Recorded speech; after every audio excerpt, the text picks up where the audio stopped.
Hello, hello. Welcome to Biblically Speaking. My name is Cassie Bellino, and I'm your host.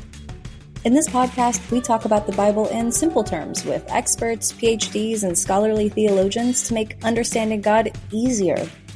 These conversations have transformed my relationship with Christ and understanding of religion. Now, I'm sharing these recorded conversations with you.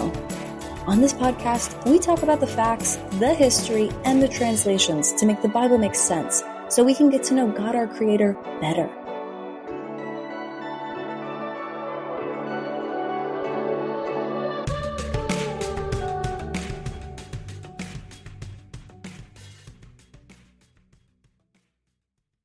Hello. My name is Cassie Bellino, and I'm your host today for Biblically Speaking. Big thank you to anyone listening in. This podcast is amazing. This is, one of these things for me that have become like my passion and my purpose. So if you're listening in, I'm glad that you're involved, but this walk with God has just been amazing. I'm not going to lie, I'm riding a bit of a high right now because I just finished recording with Dr. Hugh Ross, today's guest. And if you know anything about Dr. Hugh Ross, that's a big deal. But don't worry if you don't, you're about to learn so much. Think of sitting down with the smartest person you ever met and just not talking and them just spouting absolute wisdom and truth that just puts your jaw on the floor. That's what just happened to me for the last hour.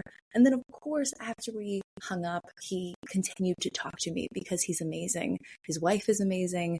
I met him because I found him online, and then I found out he was nearby at a church, and then I went up to him and he agreed to come on here. It truly was me expecting a no and getting a fervent yes. And, he just is so smart. Just so smart, and it's so refreshing to just get that wisdom shared with you when you're so hungering for it. So if we'll get into that in a sec, but if you are new to Biblically Speaking, welcome. This is essentially a podcast where I am a curious and confused Christian that wants to know and love the Lord, but wasn't finding the information that got me there when I was going to Bible studies or church. And so in a search for understanding this God that people were on fire for, I just decided a while ago and then just took action not too long ago to actually find PhDs and ask them questions. And that's what we do here. And right when I said yes, God opened the doors to me meeting with PhDs that I did not have access to before I said yes. And since then, we've been asking questions that had me confused, had me perplexed. And it's amazing because every conversation really builds on the next one. So what we're doing here is learning more about the Bible, answering questions, and through that knowing a God that we can now love deeper and know more about how much he loves us. So today's topic focuses on Big Bang, focuses on Genesis, focuses on creation. And I'm sure that's the first question you might be thinking if you're potentially becoming a Christian or talking to atheists, explain Big Bang. I don't know. I feel like that's what I would get. That's what my friends want to know is explain evolution, explain Big Bang. How is there a creator that made the world in 7 days when we have scientific proof of evolution and fossils? Doesn't make sense. Well, surprise, surprise, Dr. Hugh Ross makes it make sense. And the answers are so clear, so understandable, so reasonable and logical. So it's a great conversation. It's one of those podcasts that I think you should probably lead with. I wish this was our first episode of this podcast, but we got here, Share this episode with whoever. Share it with your atheist friends. It's a safe episode to open the door to conversation of saying, hey, this is what an astrophysicist thinks about this topic. And he's biblical, so he makes sense between the biblical and the scientific. What do you think? Boom. Evangelism. No, I mean, this is something you share with your friends, your family, kids that are just now learning about science in 4th grade, whatever it might be. It's a little high level. I mean, he definitely said some things where I was like, I gotta take some notes and research that one later. But all in all, I just honestly in shock. I don't even know what to say. So I hope you guys enjoy this as much as I did. God is so good. God is so clearly trying to let us know him and love him better. And I'm just glad you guys are just as curious and confused as me and willing to learn and ask questions. And thank you to everyone that submitted questions on Instagram. I tried to fit in as many as I could. And other than that, follow along for more guests. We have another guest coming this week that's discussing the same topic as Dr. Ross today. And then we have a couple more people coming on from other podcasts. We've got some really exciting stuff lined up, and I'm so excited to learn and share that learning with you. So thanks so much for listening, and let's jump into it. Hey, hello. Welcome everybody listening to Biblically Speaking. I'm your host, Cassie Blino, and today I am absolutely honored to have on the show Hugh Ross, Dr. Hugh Ross to many, Hugh to me as of recently, but Hugh is an astrophysicist, he's an author, and he is the founder of Reasons to Believe, which is an organization that researches and communicates discoveries between human nature and the words of the Bible. And I actually found you on Instagram right when I started this podcast. And right away, I was like, that is exactly the type of guest that I want to have on this show.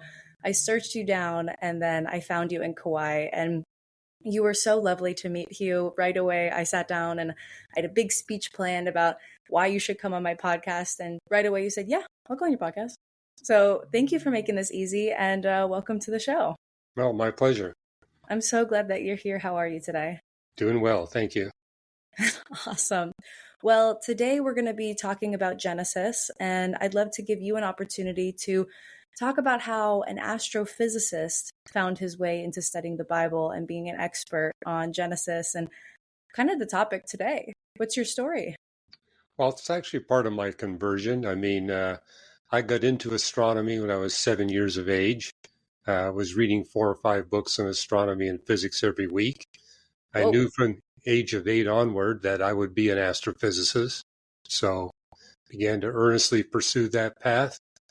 And part of my growing up was every year I would study a different subdiscipline of astronomy. One year I looked at stellar atmospheres, another year at galaxy formation, another year at interiors of stars. When I was 16, I spent that year studying cosmology, the science of the origin and history of the universe. And at that time, there was a major debate. Do we live in a steady state universe, a reincarnating universe like the Hindus teach, a Big Bang universe, a hesitating universe? But I realized that the observations were heavily favoring, even at that time, the Big Bang. And if it's Big Bang, that means the universe has a beginning. It's not eternal. And if it has a beginning, there must be a cosmic beginner. So it was at age 17, I said, I want to find that cosmic beginner. Now, I was raised and educated in Canada. There weren't any Christians in our neighborhood. I didn't really know where to look. So I said, well, I guess I'll start with the great philosophers. And, one that wrote a lot about cosmology was Immanuel Kant. So I read his Critique of Pure Reason. And I said, things aren't quite fitting. There was a lot of inconsistencies in what he wrote, especially about space and time. So I looked at René Descartes' writings and said, hey, there's things here that are not quite right either. And the high school I went to in Vancouver was filled with refugees from all over the world. And they encouraged me to look at the Buddhist commentaries, the Hindu Vedas, the Quran, and Zoroastrian writings. So I began to go through those holy books and realize that every one of them had incorrect concepts of the universe. And I felt that the beginner would certainly communicate the truth about the universe. So that led me to the conclusion, these books, in spite of how many people believe that they're inspired by the one that created the universe, I said they have to be inventions of human beings. And I was impressed, for example, what were some of the incorrect inconsistencies that maybe people are believing right now that you kind of realized aren't correct? One of the dominant models that was competing with the Big Bang at that time was the oscillating universe model, the idea that the universe goes through cycles of beginnings and endings. And when I read the Hindu Vedas, I said, oh, this is where it comes from. Because the heart and core of Hinduism is that the universe reincarnates. In fact, everything reincarnates.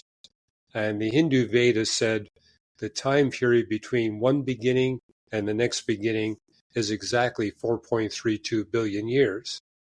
It's in the right ballpark, but it's not the right number. And I also realized at age 17, the universe has an entropy measure 100 million times too high to permit any restart of the universe. So I put Hinduism aside and said, this can't be the one from the beginner. So, just for the people that aren't as smart as you, myself included, what do you mean by the entropy level of the Earth was too high compared to what the Hindus were saying?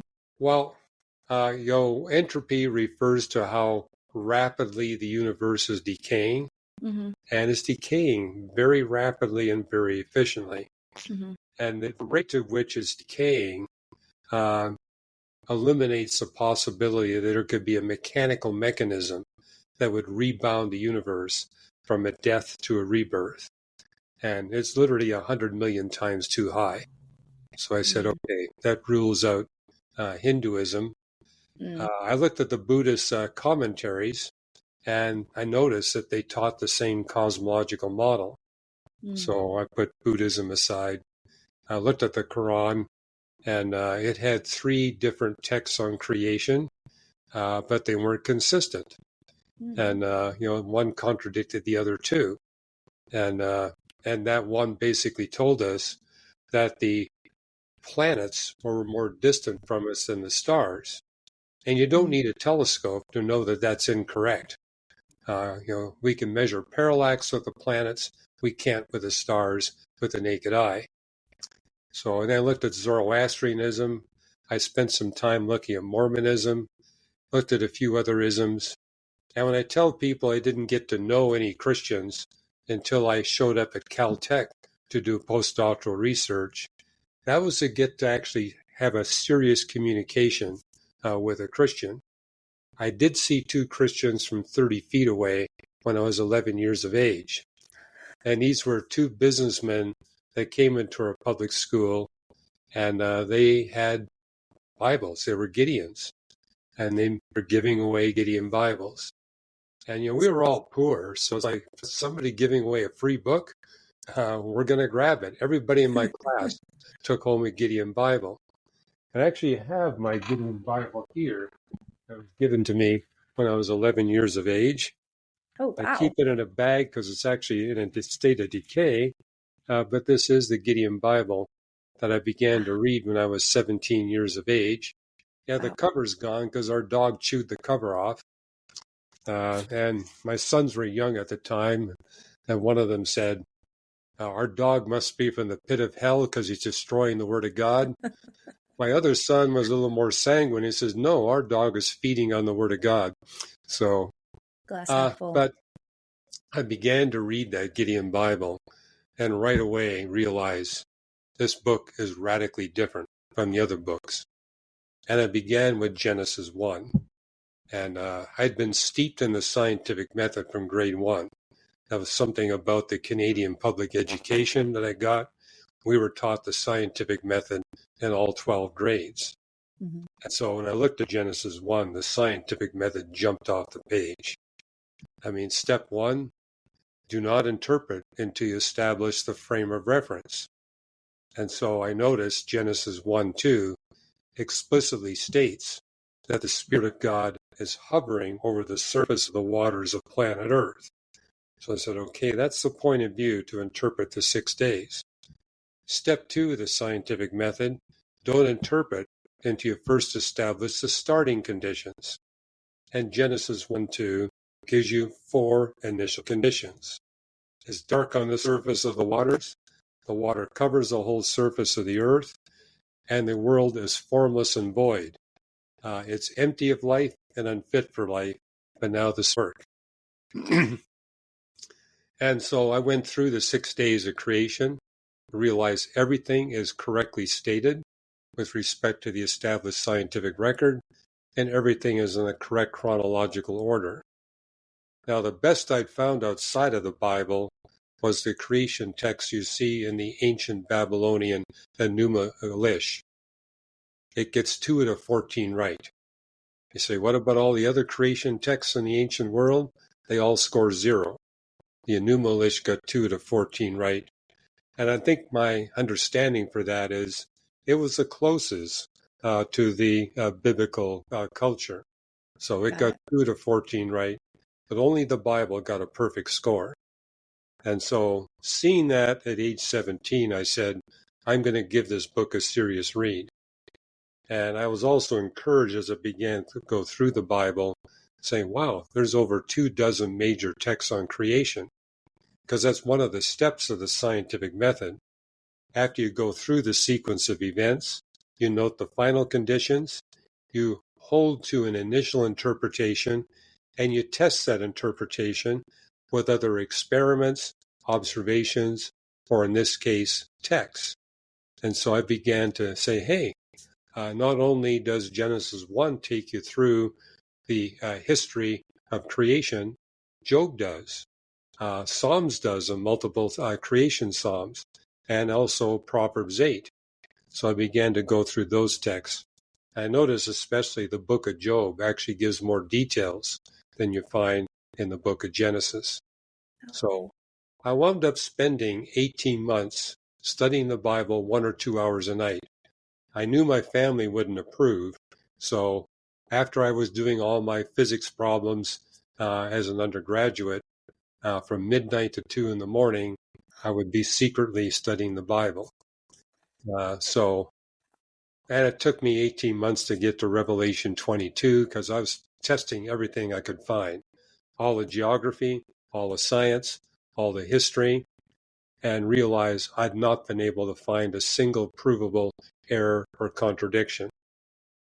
And wound up finding over 100 places where the Bible accurately predicted future scientific discoveries, and over 200 places where it accurately predicted future historical events.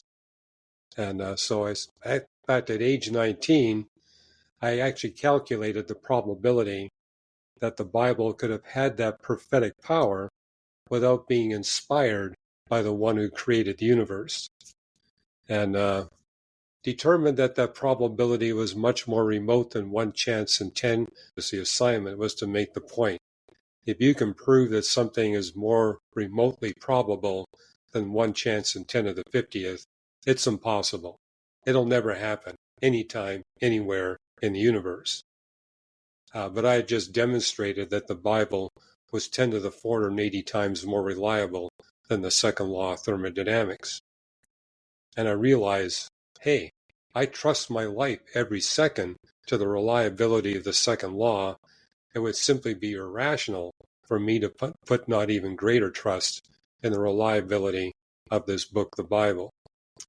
And I need to give credit to the Gideons, because at least the Gideon Bible they gave me had 2 pages in the back that basically explain, once you become convinced this is the inspired inerrant word from the one that created the universe, this is what you need to do to develop a relationship with that creator.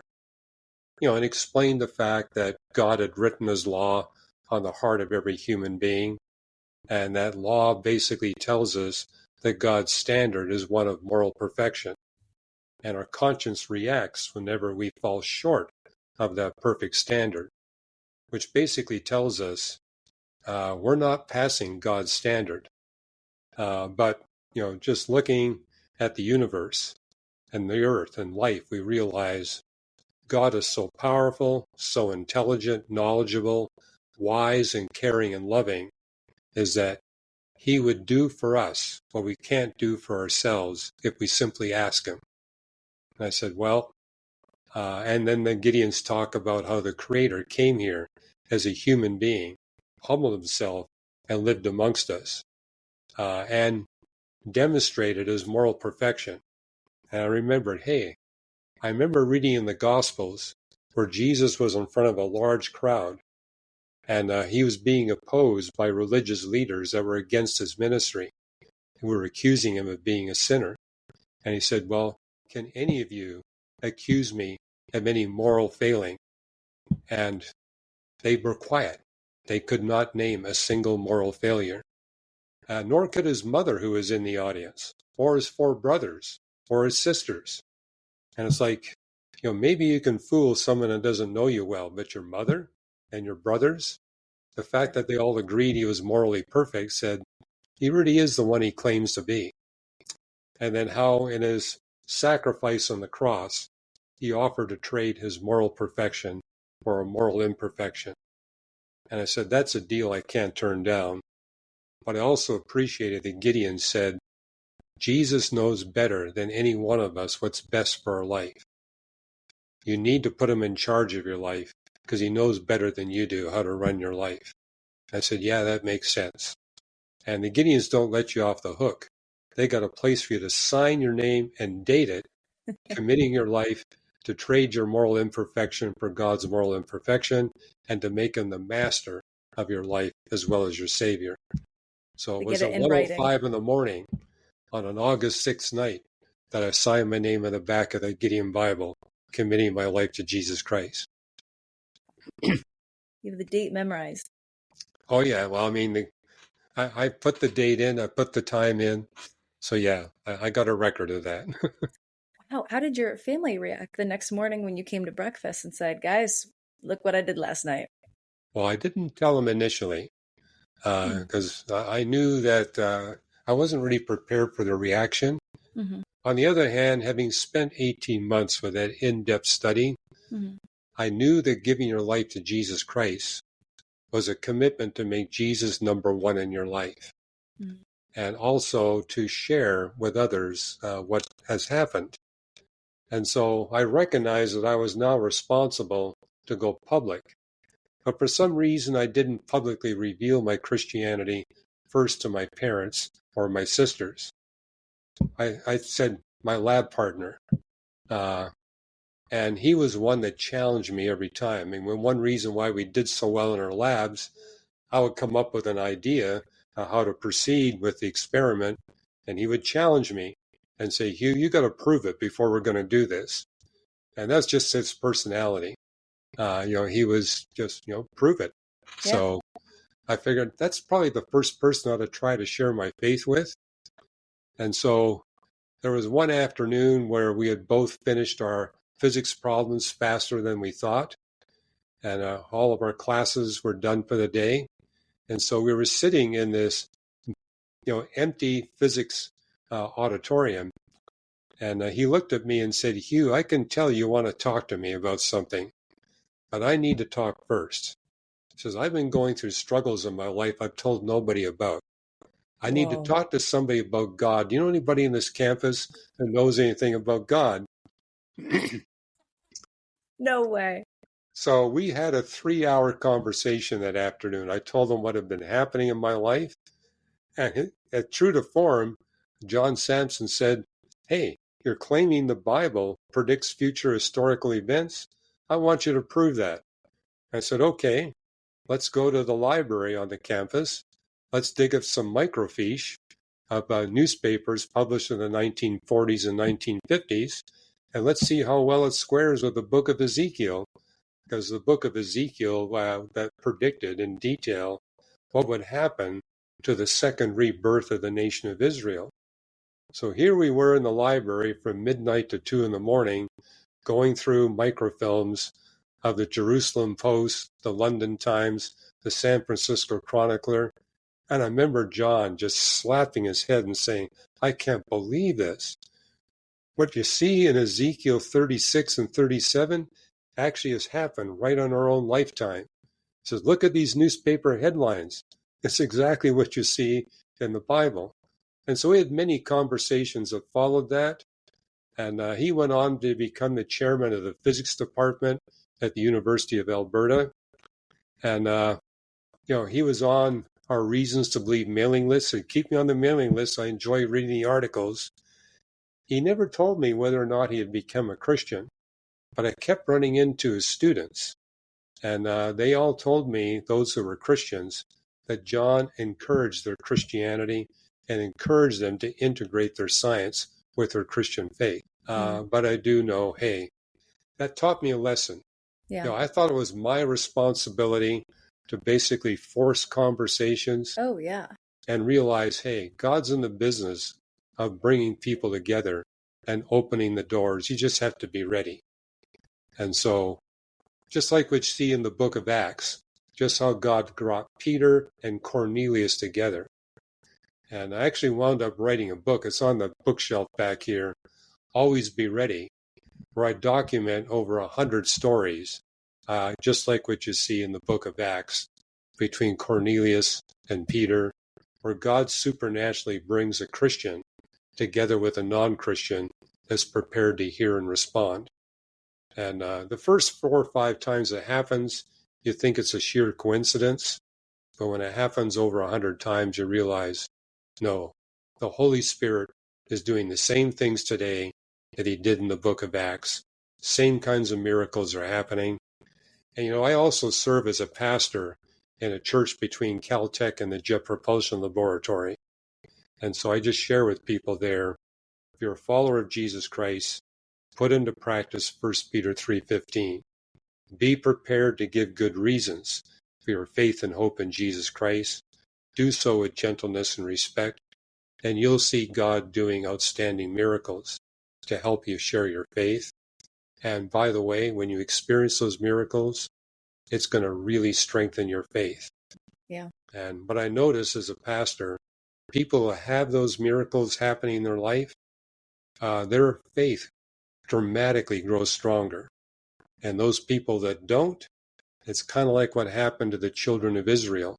They forgot the miracles of the decades ago, and they began to falter in maintaining their faith in God.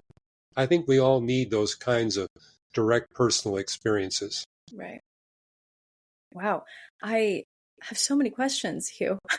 Oh, go for it. Well, I am curious. I mean, I have a lot of questions, but just to respond to something you said in Ezekiel predicting events in the 40s, what were you specifically? Well, before I became a Christian, what struck me looking at Ezekiel 37 is this picture of valleys filled with dry bones. And God tells Ezekiel, those are the bones of your people. And when the unbelieving Gentile nations see those bones, they'll say, the Jews as a people and a nation are finished. It'll never happen.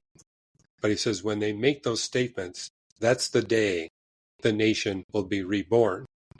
So I remember before I had that encounter with John Sampson, I actually went and looked up those old newspapers. And what did I see? I saw photos on the front pages of papers showing these huge valleys filled with thousands and thousands of skeletons of Jews that were slaughtered in the Holocaust. Mm. And, before World War II, there was a Zionist movement. Zionism was the movement to found the nation of Israel. But what you saw in the headlines in 46 and 47, Zionism is finished. The core of Zionism was Poland, and said Poland lost 4.5 million Jews. There will be no nation of Israel. Zionism cannot survive the Holocaust. And yet May 15th, 1948, we got the rebirth of Israel. And what's interesting is that the book of Isaiah predicted that the name of the nation would be Israel. And what was interesting, in the days before the founding of Israel, there was a debate going on in the emerging Knesset, and people were basically pushing for the name Zion. We're going to call the nation Zion. At the last minute, David Ben-Gurion, the future prime minister of Israel, stood up and said, there will be no debate.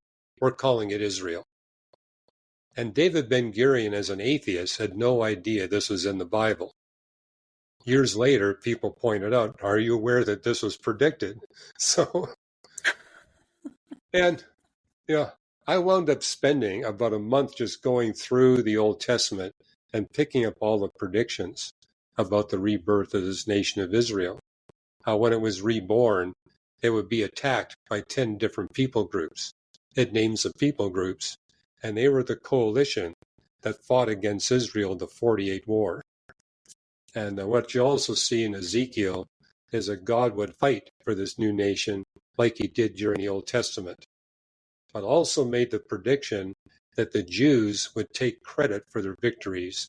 They would not give God any credit for the miracles he performed so the nation would survive. But he said, the unbelieving Gentile nations will give me credit, but you won't. And that all happened. So I wound up collecting all the passages that spoke about this. It's actually up on our reasons.org website.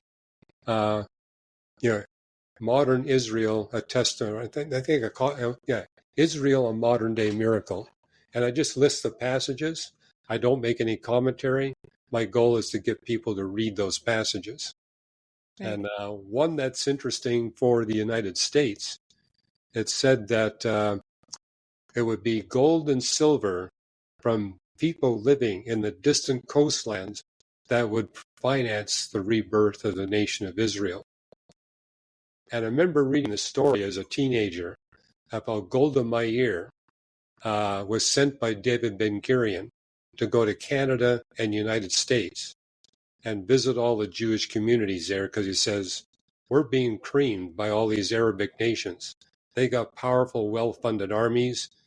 We don't have the money to buy the weapons that we need. And so he sent he sent Golda Meir to New York with only $10 in her purse. But after a couple of months, she came back with $50 million. And it was David Ben-Gurion who said, if it wasn't for a woman, there would be no nation of Israel. He basically gave Golda the credit for salvaging the nation. Because he says with that 50 million, they were able to buy black market weapons, primarily in Czechoslovakia, and that turned the course of the 48 war from the Jews being thrown into the sea to actually overcoming their Arab invaders. Oh, yeah. Wow.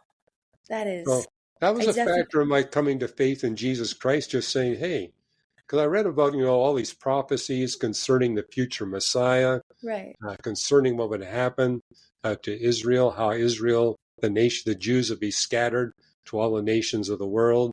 I remember being impressed by the book of Daniel, how Daniel predicted that there would be 4 future world empires.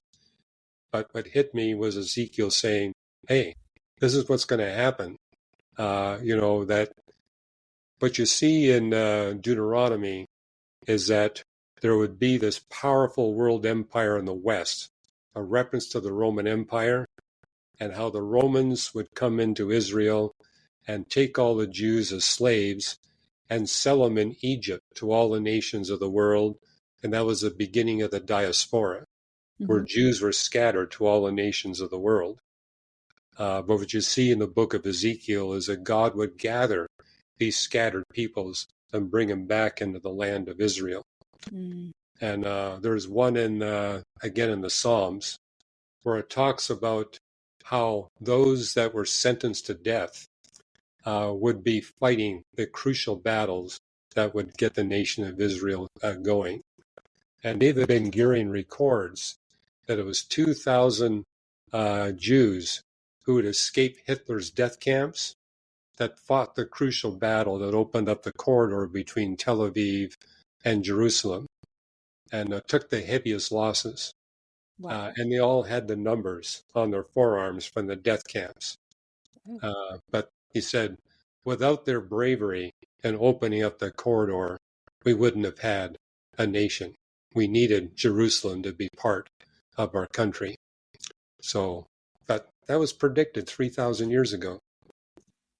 I think we could have a whole episode on the predictions that you found and what you think is going to happen in the future. But I do want to pick your brain a bit on how the world was created in 7 days in the Big Bang, if you don't mind. Sure. Yeah, let's go there.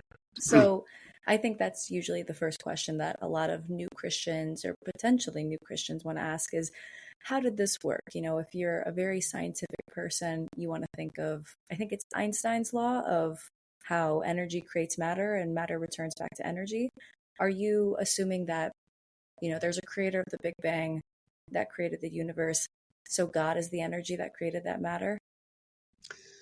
Well, what's interesting is the Bible not only speaks about the beginning of the universe being a beginning of matter and energy, it speaks about it being a beginning of space and time itself. You got Hebrews 11:3, the universe that we can detect did not come from that which we can detect. And we can detect matter, energy, space, and time. And, when it talks about the beginning of the universe, I was curious reading Genesis 1:1. In the beginning, God created the heavens and the earth. And my first question is, what is this heavens and earth? Yeah. And so I read through the whole of the Old Testament looking for the word universe. Yeah. You won't find it. I realized, I guess the ancient Hebrews didn't have a word for the universe. But 13 times you see this phrase repeated, the heavens and the earth. And you look at all 13 instances in the Old Testament, it's clear it's referring to the totality of physical reality, all matter, energy, space, and time. And then as I looked at both the Old Testament and the New Testament, there are frequent passages that talk about God's activities before the beginning of time. So like you got 2 Timothy 1:9, this grace of God that we now experience was put into effect before the beginning of time. Or Titus 1:2, the hope we share in Jesus Christ was given to us before the beginning of time. So, and I was reading the Bible at the same time that physicists in Britain and South Africa were developing the first of the space-time theorems.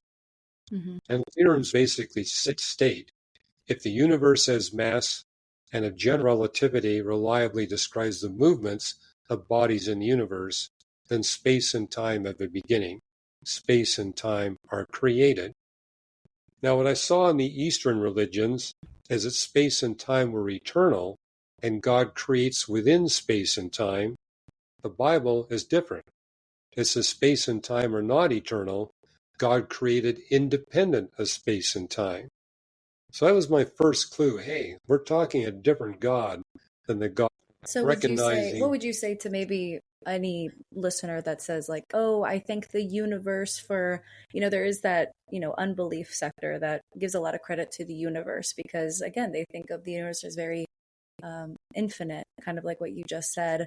And would you say that's a very limiting belief that there's a God that is beyond that? Well, that was 19th century cosmology, that the universe was infinitely old. And with Newtonian mechanics, that's really the only way you can have the universe stable in its dynamics, if it's infinitely old and infinitely extensive. But it was Einstein who basically said, no, the universe has a beginning. And then observations proved that he was right. Whoa. And so with general relativity, you can have a stable universe with a space-time beginning. So that was the difference between the 20th century and the 19th century. 19th century, physicists didn't know about general relativity, but that kind of solved the problem.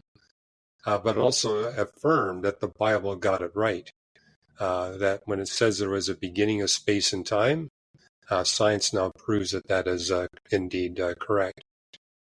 Wow, that is incredible. So space and time has a beginning and an end, as stated in the Bible. And the first chapter of the Bible talks about the creation of the world. And it refers to it in days. And on the seventh day he was done. It's hard for me to imagine that it actually took 7 human days. How long do you think, realistically, in our human sense of this, did you think? When I was reading Genesis 1 for the first time as a 17-year-old, I realized almost immediately these days must be consecutive long periods of time. The first thing I picked up is that the word day in Genesis 1 and 2 must have at least 3 distinct literal definitions, because 3 are used in the text. So in creation day 1, it uses the word day for the daylight hours. On creation day 4, it's contrasting seasons, days, and years. So its day is 24 hours. But Genesis 2:4 uses the same word day to refer to the entirety of creation history. So its day as a significant passage of time. The other thing I noted is that the first 6 days all end with an evening-morning phrase. Yeah. Evening was, morning was, day 3, day 4, day 5, etc. And I didn't know at age 17 what the Hebrew definitions for evening and morning were, but I knew at a minimum it was telling me each day has a definite start time and a definite end time. And that told me that the days were consecutive. And so that the beginning of day 4 follows right after the end of day 3. But then when I got to the 7th day, I noticed there was no evening morning phrase. It's missing in the text. And also the text says that God creates for 6 days and rests on the seventh day. And when I read that, it answered an enigma that had bothered me since I was 11 years of age. What happened at age 11, my parents were worried that I was getting obsessive about physics and astronomy, because that's all I wanted to read. I didn't want to read anything else. And so they were trying to get me to read something other than that, and they knew it had to be science. So they sacrificed to buy our family a big, thick book on evolutionary biology. And I was the only one in the family that read through the book. But I remember telling my parents, Mom and Dad, the numbers don't work. You've got all these families and orders and classes and phyla of life before humanity, and none of that after humanity. I mean, there's a discordance here. They said, well, go talk to your science teachers. My science teachers didn't have a clue. They said, talk to those science professors you know. I didn't get an answer for them either. The first time I picked up Genesis, the Bible, for 6 days God creates. On the seventh day, he stops creating. I said, that answers the fossil record enigma. Why we see all this evidence before humanity and none of it after humanity. Because the last thing that God did in his creation work was to create Adam and Eve. Once he created Eve, he stopped creating. So it explains why we don't see any of these new families or classes or orders or phyla of life today, but we saw it in the past. It also explains why in astronomy we see lots of evidence for God's miraculous interventions, because in astronomy our data comes from the past. It takes light time to reach our telescopes. It explains why so many astronomers believe in God and an afterlife. It explains why so few field biologists do. Because the field biologists will say, we see no scientific evidence for God's miraculous handiwork. Well, of course, they're observing on the wrong day. The seventh day, God's resting from his creation work. And you look at Psalm 95 and Hebrews 4, both of those texts explicitly tell us we're still in God's seventh day. The seventh day is not yet finished. So the seventh day is a long time period. You would anticipate that the first 6 days would be long time periods. The other thing I noted as a teenager, look at all that happens between God creating Adam and God creating Eve. I mean, Adam has to go through 3 careers before he gets introduced to Eve. And the text also says that God looks down at Adam and says, yes, he's naming all these wonderful animals. And these are animals that have a capacity to relate to Adam. They're the birds and the mammals. But what did God say? He's lonely. And so God created a creature and put Adam to sleep, performed surgery on him. He recovers from the surgery. The moment Adam sees Eve, the Hebrew word you see coming out of his mouth in the text, pa'am. It's used more than 20 times in the Old Testament, consistently translated at long last. So that tells me day 6 is also a long time period, because in Genesis 1, God creates both the human male and the human female on the 6th day. But in Genesis 2, there's a significant passage of time between God creating Adam and God creating Eve. And I joke with audiences that men are different from women. It takes a long time before they feel lonely. So it had to be more than a few minutes at the end of a 24-hour day for him to have this sense of being alone. Wow. So you're claiming evolution is not what we understand it to be from a Darwin perspective. You are saying that every animal that we know was created very intentionally. It wasn't just an evolution of one single organism. Well, what you notice in Genesis 1, it uses 3 distinct Hebrew verbs to describe God's creative activity. You've got the word bara, which means to create something brand new that never existed before. It's only used 3 times in the text. First for God creating the universe, creation day 5, when God creates soulish animals. These are animals that are not just physical, they're also soulish. The last time you see it is when God creates human beings. These are creatures that are not just physical and soulish, they're also spiritual. Then you have the word asa, which means to manufacture, to take existing material and manufacture it, but it means it's not going to happen on its own. It takes a mind and with skill to transform it into something. So that's a divine miracle. Then you got the verb haya, which means let there be. So this would open the door for a natural process under God's guidance to bring things about. So you see the verb haya for the formation of the continental landmasses. But you see asa and bara when God creates the birds and the mammals and when he creates human beings. So it does mean that there is room for some limited naturalistic evolution. But naturalistic evolution will not explain the whole story, according to Genesis 1. And so the birds and the mammals, those are special creation events. Humans are special creation events. The creation of the universe is a special creation event. But when it talks about the water cycle, when it talks about let there be light, now God created the light when he created the universe. But the reason it's dark on the surface of the waters, Earth's primordial atmosphere was 200 times thicker than the atmosphere it has today. An atmosphere that thick will let no visible light through. Oh. And you actually see that repeated in Job 38.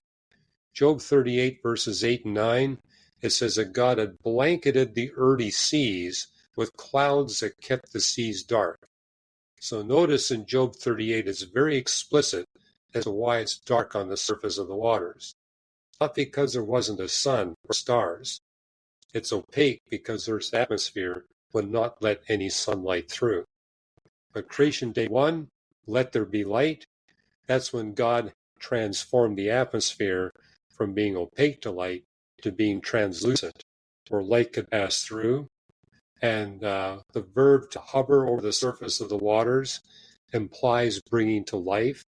So I believe the beginning of creation day 1 is when we have the first life on planet Earth.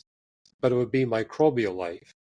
It takes a long duration of microbial life to chemically transform the planet where it would now be possible to have plants and animals. And notice, you don't get vegetation until day 3. You don't get animals until day 5. So it's not either or, it's both. Yes. Wow. So this is something that I've heard, and so this might be just a random question, but do you think the composition of the atmosphere, maybe having more hydration or oxygen in it at the beginning of the development, maybe caused people to live to 900, 800 years old? I think the real answer, and it's in chapter 13 of my book, Navigating Genesis, is radiation.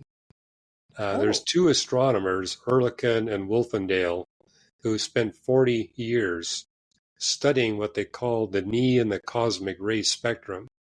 And what they basically have been able to affirm in their research is that 95% of the killer cosmic rays come from a single supernova eruption that occurred close to the Earth, somewhere between 20,000 and 100,000 years ago.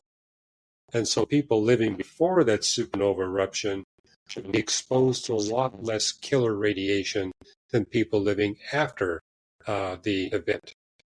And what you see in Genesis chapter 11, after the flood, you see an exponential decline in human lifespans, which would fit a radiation event.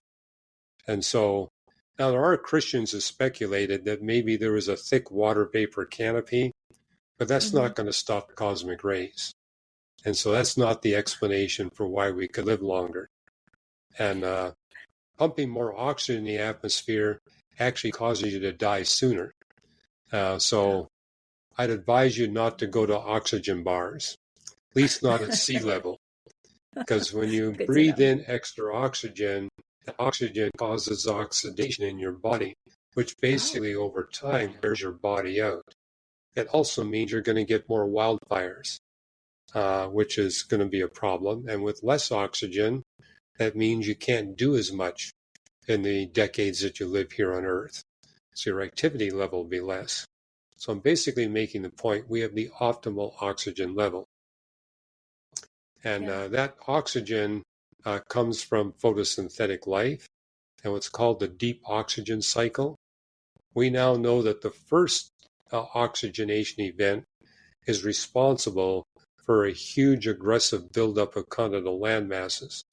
And we know it occurred when the Earth was less than half of its present age. Well, notice Genesis 1 puts at the beginning of creation day 3.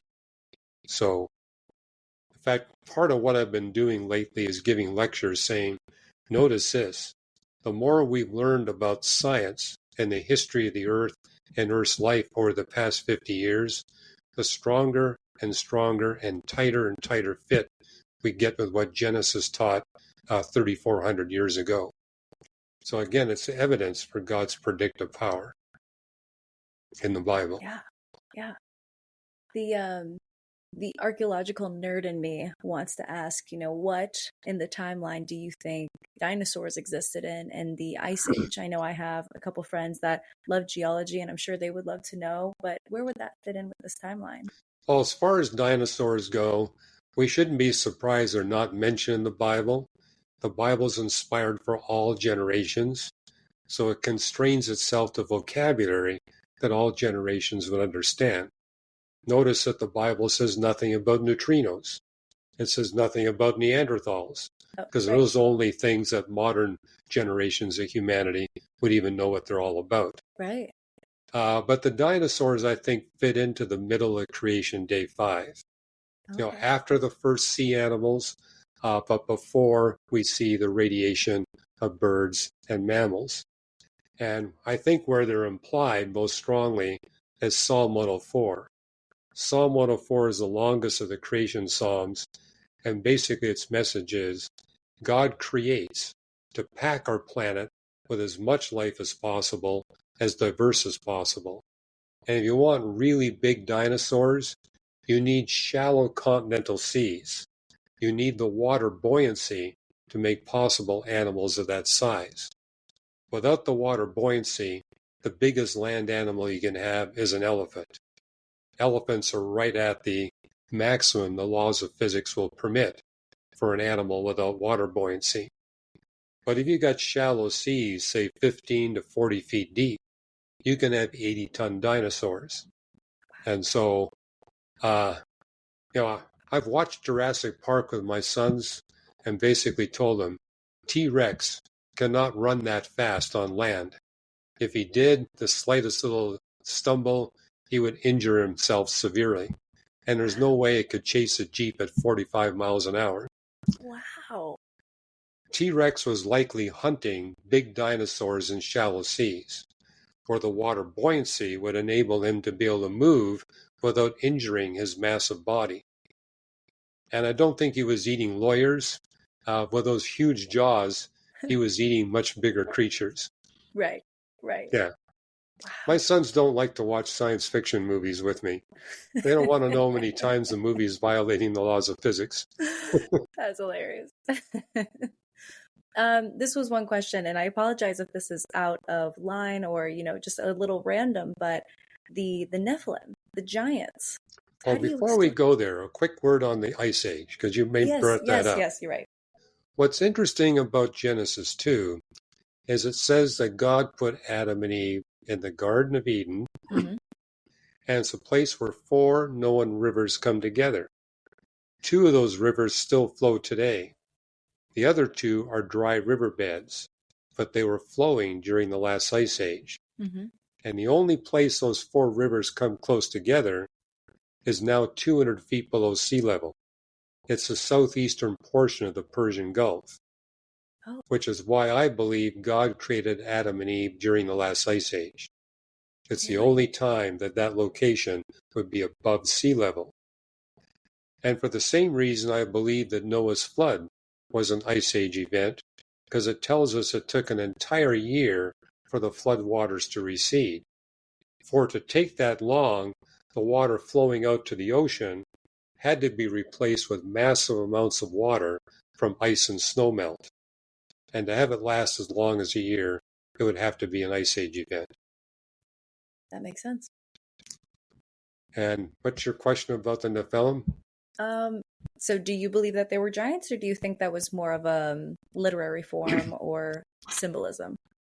Well, I mean, it seems like the historical Old Testament texts speak of these Nephilim as being real individuals. It talks about their height. It talks about how much armor and weapons they could take into battle. You get the most details about Goliath. Even with a short cubit, he's 9 feet 9 inches tall, and took a minimum of 250 pounds of weapons and armor into battle. And in Navigating Genesis, I have a little piece called The Physics of Basketball, making the point that the sport of basketball means that your capacity to sink a basket, given equal skill, goes up with a square of your height, which means a 7-foot tall individual will score twice as many baskets as a 5-foot basketball player, given equal skills. But we notice the best players in the NBA are not those above 7 feet inches tall. It's around 6.5 feet or 6 feet 8 inches. Mm-hmm. And when you get above 7 feet, you lose mobility. And I I've met one Hollywood actor who's 7 feet 7 inches tall. He played the role of Jaws in one of those 007 movies. But by his late 30s, he was in a wheelchair. Oh. His body was just too tall to maintain mobility. And there have been rare humans who've gotten past 8 feet tall, and they don't live long. I see. The tallest man was 8 feet 11. He died at age 39, and he died of physical exhaustion. Yeah. So I argue that there has to be something supernatural about these Nephilim. Mm. And if you look at Genesis 6:2 and 6:4, it says the sons of God came to the daughters of men, had intercourse with them, and the result was the Nephilim, Mm-hmm. also referred to as the Rephaim, or the Anakites, or the heroes of old, elsewhere in the Old Testament. And when you read the book of Samuel, he refers to these as, you see no mention of females, they're all males, and refers to them as having birth defects, 6 fingers and 6 toes. Mm-hmm. And they're all evil, and but they're all powerful warriors. And you got Og, the king of Bashan, who had an iron bed 13 feet long, 6 feet wide minimum. So he was probably even bigger than Goliath. But what I did in Navigating Genesis, I basically say, here are all the passages about the sons of God and the children of God. And what you notice is the only humans that ever get that title are humans that have been baptized in the Holy Spirit. And that didn't happen till the day of Pentecost. Mm-hmm. There's only one Old Testament passage that refers to sons of God as humans. And it's a prophecy where God speaks to the Jews and says, a time will come when you'll become sons of God, but not now.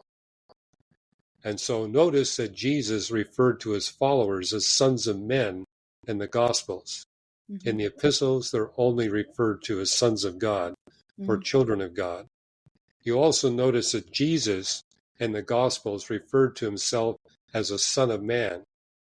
In the epistles, he's only called the Son of God. Mm-hmm. And I think he purposely took that title, Son of Man, to say there's a much more important event that will happen in the future. Because of his resurrection, we can become permanently indwelt with the Holy Spirit. And that's when we become transformed from being children of men to becoming children of God. But that also implies that the sons of God, back in Genesis chapter 6, were not humans, or at least not supernaturally endowed humans. And so people have made the point, these sons of God might have been fallen angels, or they might have been fallen angels that possessed fallen human beings. Demon-possessed humans, or they might have been angels themselves. And then you've got Jude 6 referring to certain angels who left their estate. That's the English translation. But in the Greek original, it's a phrase that basically connotes bestiality. So you got Jude 6 accusing these fallen angels, these demons, of committing bestiality.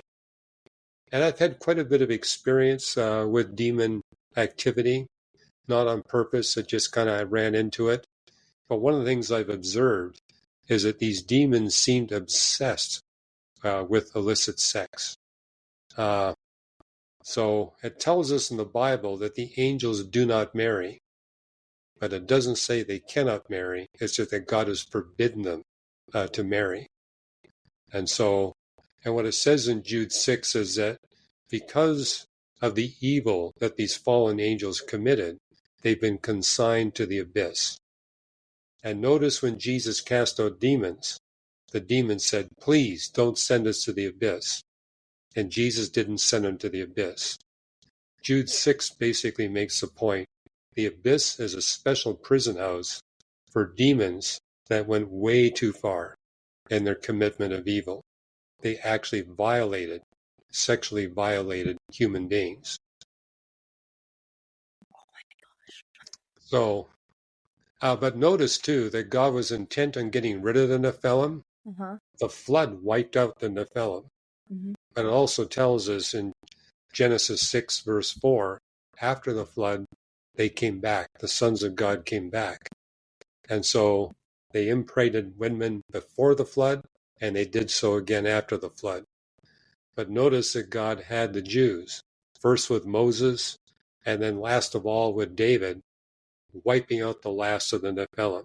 Mm-hmm. It was David's mighty men that killed off the last of the Nephilim. Mm. Now, I say that because I've run into modern day Bible prophecy people who claim the Nephilim are still here. My interpretation of the Bible is they're not here. They got wiped out by David's mighty men. We shouldn't be worried about who we encounter today being these Nephilim creatures. And there's nobody running around that's 10 or 12 feet tall. So they're gone. God took care of them because he says, I don't want them spreading evil like they did during the Old Testament times. Right. And not to say that there's not still demonic presence. Oh, yeah, people definitely. That we meet, that's still happening, but they're not going to be 12 feet tall. Well, I mean, if any demon dares to do that, they're heading for the abyss. And from what I can tell from the Bible, they don't want to go to the abyss. It's not a pleasant place. Yeah. I think that was the fastest hour I have ever experienced in my life, Hugh. That went by so quickly. And I do have 2 more questions for you if you have the time for it. Sure. One is, so how do you, astrophysicist and Christian, advise other Christians and potential Christians and atheists? How do you advise Christians to lead a conversation about Christianity with their atheist friends? Well, I tell them there is no silver bullet. You know, it bothered me when I was a young Christian, all these organizations say, here's a pamphlet. This will work in every Christian. It doesn't. Every non-Christian is different from every non-Christian. God made every human being distinct. He's given us a distinct mission, a distinct purpose. So my mission is not the same as yours.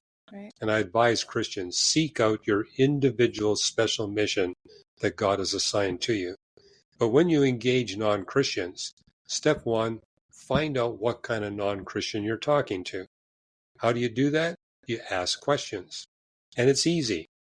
Everybody, at least non-Christians I've talked to, they all love to talk about themselves.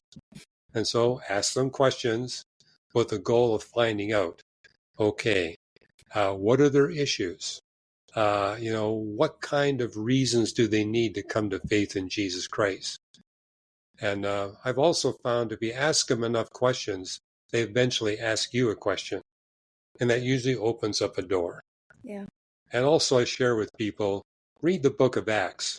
Look at all the amazing ways God gave Paul and Peter and the other apostles amazing opportunities to share their faith with people he prepared. Look at the jailer. You know, how the jailer asked Paul, what must I do? And a whole jailer and his whole family come to faith in Christ. And here you got Paul in chains leading members of Caesar's family to Christ. So it's like, The opportunities are there if you let God use you. Yeah. But there is a condition. You need to prepare good reasons, and you need to share them with gentleness and respect. And that's the hard part. And people tell me, well, how do you develop the gentleness and respect that's going to allow non-Christians to listen to you? Mm-hmm. I said, well, ask for feedback. If the sharing of your faith doesn't go as well as you thought, just say, can you please share with me where I might have been a bit arrogant in what I said or obnoxious? And one of the things I've learned in my experience is they're really eager to tell you where you've been obnoxious. And that will help you the next time you engage a non-Christian. And get feedback from your fellow Christians and just say, hey, if you see a way I can improve the way I'm sharing my faith, I'm all ears. Yeah. So be open to critique. And it takes time, but it's the way God builds Christian character in your life. So I tell Absolutely. people in our congregation, sharing your faith is God's tool for shaping you into the character attributes that God wants you to manifest. We're to be Christ-like in our behavior, and that doesn't come instantly. It takes years, it takes decades, but sharing your faith is one of the most effective ways to build that into your life. Very simple, very humble. And I think humility is definitely the core of that, and taking feedback. I think it's not, I mean, sharing your faith can be absolutely terrifying, but also taking feedback can be really hard too. So really, really great advice. And last, this was actually a friend of mine asked me to ask you this today, is how would you define God? Well, I was once speaking at NASA Houston at a government research facility. There were astronauts there were scientists there, and the director came to me and said, this is a government research facility. I forbid you from using the word God in your talk. And I said, I don't see that in the Constitution. I think I got the right to use the word God. And he says, well, maybe you're right, but I don't care. I'm the director here. You can't use the word God. And I said, well, how about this? Can I talk about the causal agent beyond space and time who created the universe and personally designed and shaped it so that we human beings can thrive here on planet Earth? He said, yeah, you can do that. So I had the opportunity multiple times that day to define who God is. And what was wonderful is the audience during the Q&A time said, can you actually define this causal agent in a little more detail? And so, yes, I said, I can do that. This causal agent has attributes. He not only created, he created for the purpose of redemption. I said, if you want to be a better scientist, try this as an experiment. Do your scientific research from a biblical redemptive perspective, where God designs everything he created to make possible the redemption of billions of human beings from their sin and evil. Try it and see if it makes you a more successful scientist. And my goal, of course, is when they experience that success, they'll realize, maybe I need to read more about what this God is all about and actually begin to look at the Bible, see what it has to say. Very well said. Thank you.